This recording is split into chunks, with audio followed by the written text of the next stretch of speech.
Hello, everyone. This is Tom Fox back for another episode, and I'm absolutely thrilled today to have Steve Vince. I've wanted to have Steve on a podcast for a long time. He has a really interesting career in compliance, and frankly, he's doing some really interesting things now. So, with that somewhat enigmatic introduction, Steve, welcome and thank you so much for taking the time to visit with me today.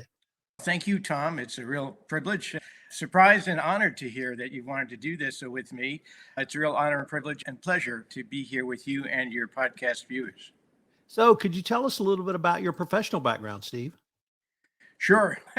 I'm a product of a revolution, specifically a Hungarian revolution. It's a very romantic story that I'm tempted to, when I retire, write a screenplay about. A young Hungarian doctor engaged to a beautiful model, risks his life to go to Vienna to bring back antibiotics, is put on an arrest list, is tipped off, and in 48 hours later escapes across an armed border, and his fiance and his brother and his girlfriend leave thereafter. They were married in a double ceremony on December 8th of 1956, a day after my mom's birthday. They arrived here in the United States on Memorial Day in Newark, New Jersey of 1957. And now I'm going to really date myself. And then 4 months later, I arrived. And that's really sums up who I am. Hungarian as an immigrant, first generation American. Hungarian was my first language. And I learned to understand that we had a home culture and then everything else on the outside. And it's really understanding that cultural sensitivity that really speaks to my career, where I always understood that people looked at things differently. And so fast forward now to being a founder, president, CEO of a boutique compliance consulting firm after going through service as a U.S. Marine officer, serving in Washington on Capitol Hill as a professional staff member and counsel on national security, and then being an in-house chief compliance and privacy officer and a national co-leader on life sciences at Deloitte. I bring all that to bear to looking at the world through this lens. And I find it amazing, really, to look at the world events today and really sense that everything I've experienced in my life has prepared me really to, I think, add value to this topic, where number one, first and foremost, learning from my dad as a physician, you need to have genuine, sincere empathy for people, for patients. Healthcare, as a Harvard professor once said on a 2020 interview, is a different kind of business. It's not just dollars and cents, it's lives that we're treating, improving lives, saving lives. And it's with that understanding that compliance, which again, when you think about the word, really makes most people shudder, whether openly or secretly behind closed doors. It's not a topic that most people say, whoopee, right? And so with a 30-year career almost in compliance, I'm excited because just the other day, a new development occurred. And again, the world is constantly changing, seemingly at an accelerated pace. So I'm very happy to share my insights on this topic. I'm going to do something I've never done in a podcast, and we're throwing the outline away. There was way too much in there that's going to be way too much more interesting than what I wrote down. So we're going to start with number one, behind your right shoulder. Do I see a Purple Heart? No, actually, that's a Defense Meritorious Service Medal that I was awarded. But I did not have the honor and privilege of being in any active combat. But no, that's an award I received after service in the Office of the Secretary of Defense. Number two, what's your birthday? It's September 25th, 1957. Well, I'm 2 months older than you, so we share the 57 club. Yeah. I really have to ask you about your parents and their story, because I'm not sure many Americans remember that, but I hope that you and others can keep that flame alive, because that revolution and the people who were able to get out told stories that resonated at that time. And as you said, they should resonate today. but Yeah. also how you tied that into your professional career because you saw a variety of cultures. You spoke English not as your first language at home. You had to be aware of cultural sensitivities and you had to look at things. I don't want to say as an outsider because a Marine is never an outsider, but you did look at perhaps through a different lens than I did growing up in a small town in Texas. And what I really appreciated was you tying that all together at the end by saying everything you've experienced as an immigrant, as a Marine, as a compliance professional in working in Washington have really led you to this point today where you're able to tie all of that together and deliver a compliance service of all things in a way that certainly many people, not that they can't, but they don't have your background. So I'd really like to maybe pull on some of those threads and well, many people think of the Marines as Paris Island or the West Coast, and everyone knows what the reputation of a Marine is. But what did the Marines teach you that you've been able to bring forward literally to this day? The number one leadership lesson that the Marines taught me that reinforced what my parents taught me is the most effective leader is a leader that leads by example. You let your actions do your talking, that you inspire and motivate those around you by being true to the values that you espouse. And I have found that to be incredibly effective in compliance services, in the nitty gritty of compliance, where, again, one of my main messages to CEOs, general counsels, board members today, and I have a book coming out in the spring of 2024, around April and May, called Winning with Compliance, Driving Business Performance with Integrity. On another side of my office is a letter I dedicated to my father. And I just looked at it this morning. It was exactly 30 years ago. And I dedicated my Defense Meritorious Service Medal to him on his birthday, which is September 21st. And it's because he inspired me with his example of honesty and integrity. And he became an incredibly successful, world-renowned physician in his specialty. People would come from all over the world. He's a real pioneer in his field. But he taught me at a very young age that you need to be honest and truthful. And of course, we're all human. We're never perfect. But in reflecting back, and he and I clashed quite a bit because he wanted me to be a doctor like him. He wanted his oldest son to follow in his footsteps. And he rather scolded me when I decided to do, of all things, to become a lawyer. Nothing, and I mean nothing, in his book was worse.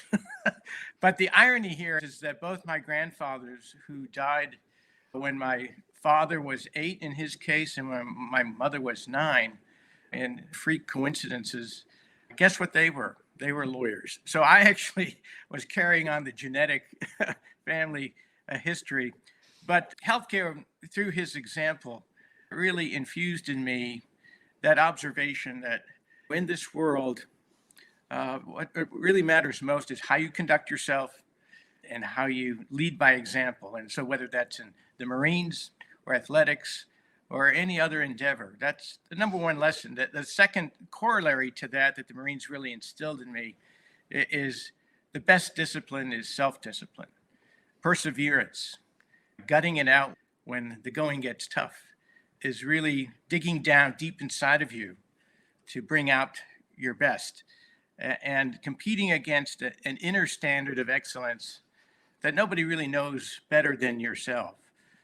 And again, it's that camaraderie, that spirit, the esprit de corps that the Marines are so well known for, because you know the person next to you is there, committed to, if necessary, saving your life, just as you are committed to saving that person's life. So it's that ethos of integrity, that you inspire and motivate those around you through your example, that has really kept me going, kept me engaged, kept me excited about what I do and what I bring to my clients.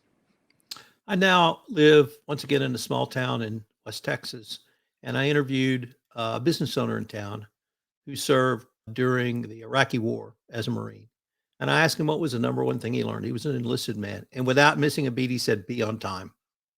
And you just spoke to that interpersonal discipline. And that's what I got from him. Sometimes my wife is English, and we were watching some movie that some and Marines were in it, and the officers ate after the enlisted men. And she said, why aren't the officers eating first? And I said, the Marines don't do it that way. Can you explain the importance? And I'm going to even use the word user experience, very different. But why is it important that the officers eat after the enlisted men? Number one is to show your dedication to your men and women. And when I was in the Marines, I was in the artillery, where at the time it was all male. But it's first and foremost, you want to show through, again, example, that their welfare is foremost in your mind as a leader, that you're there to ensure that they're taken care of. And that as a leader, you always put the people who work with you and for you first. And by doing that, you again build that camaraderie, that esprit de corps, that dedication, that inspiration, that motivation, that we're all here together as one unit, one team dedicated to achieve a particular mission.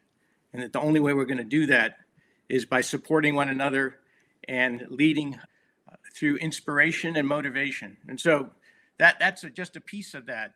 But again, every action, whether it's who eats first, whether you ensure women and children are taken care of first, that when the going gets tough, and again, every millisecond can determine whether someone lives or dies. You don't have time to convince someone in the heat of combat. And again, I've never served in that capacity. I came close once in the 80s. But that's all of that builds up to that point. Again, it's building a sense of real trust in one another, that the lieutenant, the captain, the colonel, they're dedicated.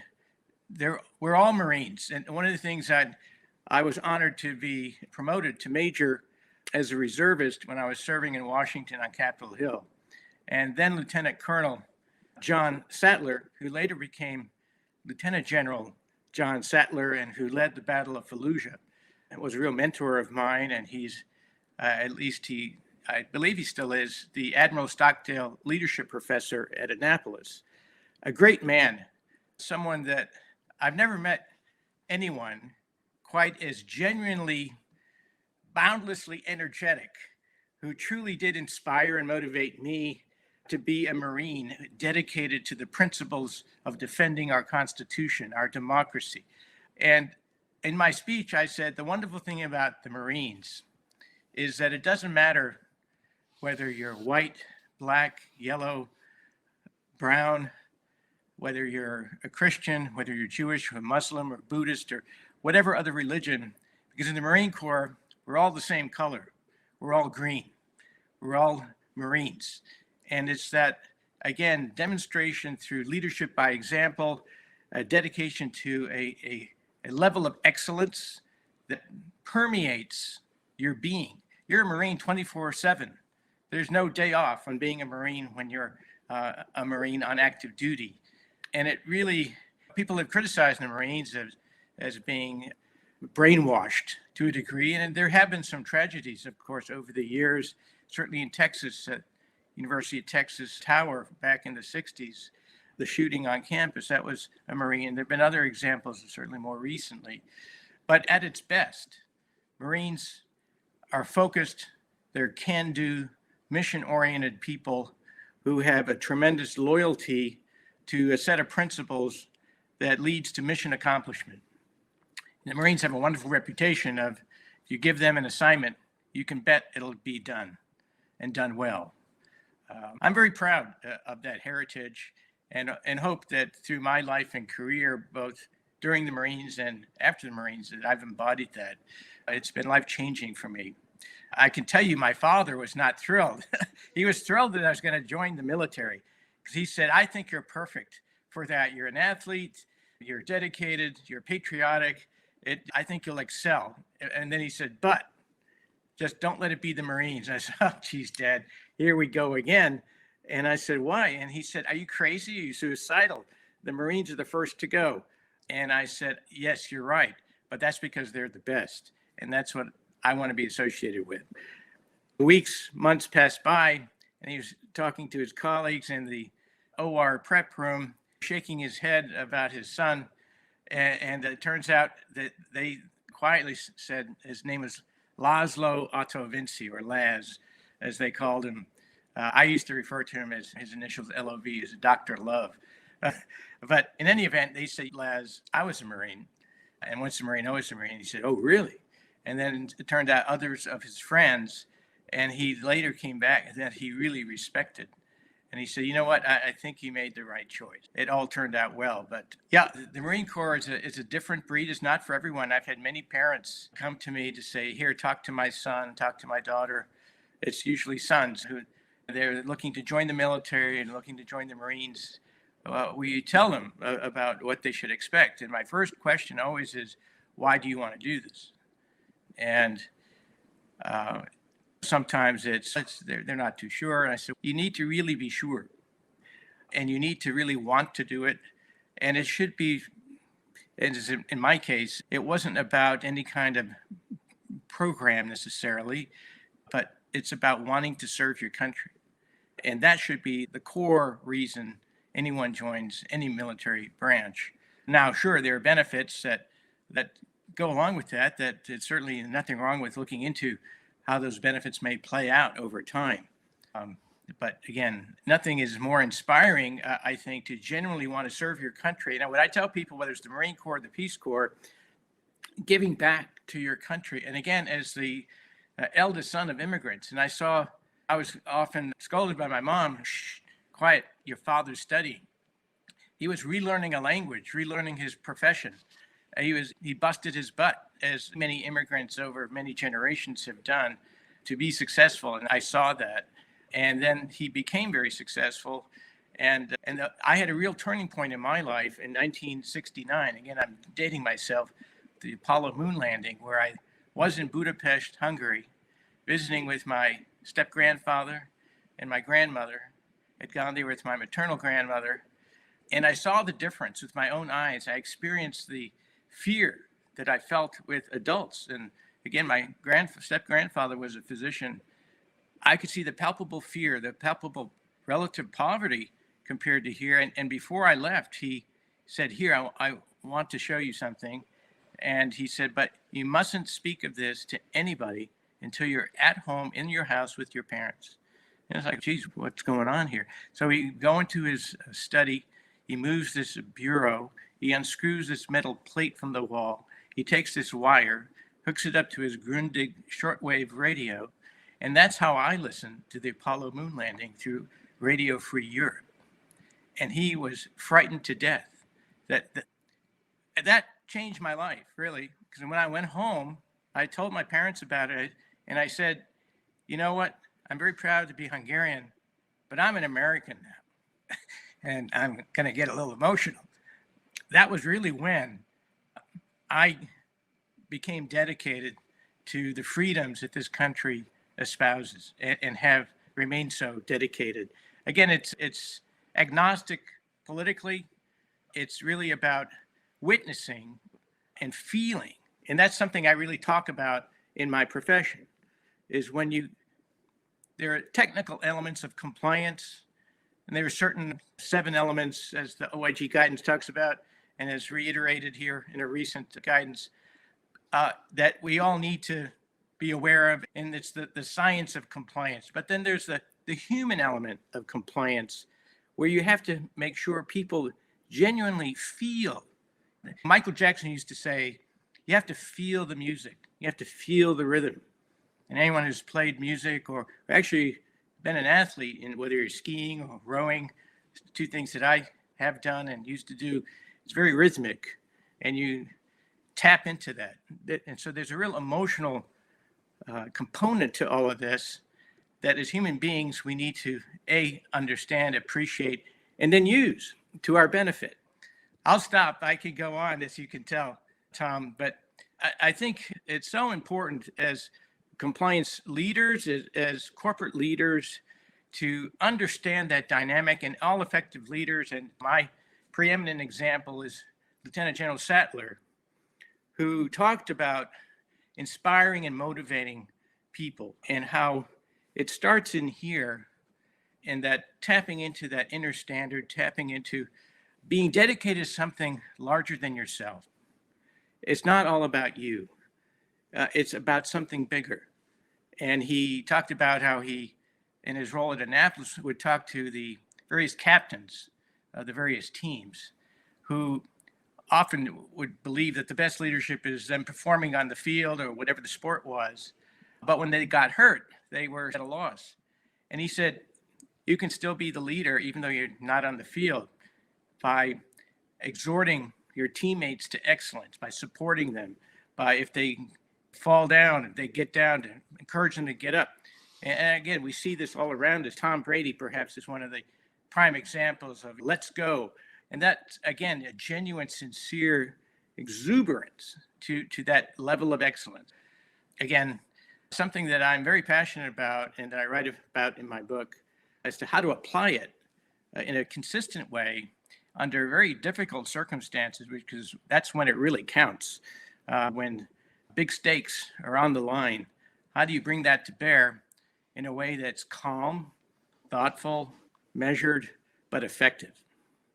Steve, unfortunately, we are near the end of our time for this episode. But before we leave, I wanted to ask you if our listeners wanted any more information on yourself, on Trestle, and the services you and it provide, what might be the best place or places for them to go? Thank you, Tom. First, our website at www.trestlecompliance.com. It's a great source that you can learn about myself, my team, and the services we provide. And you can send out an email at support@trestlecompliance.com, and we'll certainly respond quickly. Another place is my LinkedIn profile, which also has a lot of articles that I published here over the past several years. And that's certainly a place to go to. And then finally, again, just to keep you abreast here, my book, Winning with Compliance, Driving Business Performance with Integrity, published by Advantage Forbes Publishers, is targeted to be published and come out in April and May. Well, stay tuned. We'll definitely have some events around that. And it's really a collection of practical and pragmatic and hopefully interesting stories of things that I learned, some of which the hard way, and hopefully some lessons that whether you're a CEO, a board member, a C-suite, or on the flip side, someone who aspires to that level as a business student, business school student, law school student, or even an undergraduate, that you'll find helpful. I really believe in passing it forward to the next generation of leaders. And hopefully, again, there's some real nuggets of wisdom there that people will find helpful and useful in their careers. I'm definitely going to invite you back to talk about the book before it comes out. Hope our listeners will join our entire podcast series, Life Sciences Compliance Champions, Unveiling the Journey. This is the first of several we have upcoming. I look forward to continuing this conversation. Thank you very much, Tom. It's been a real pleasure here meeting you and speaking with you, and of course, connecting with your audience. So it's a real pleasure for doing so.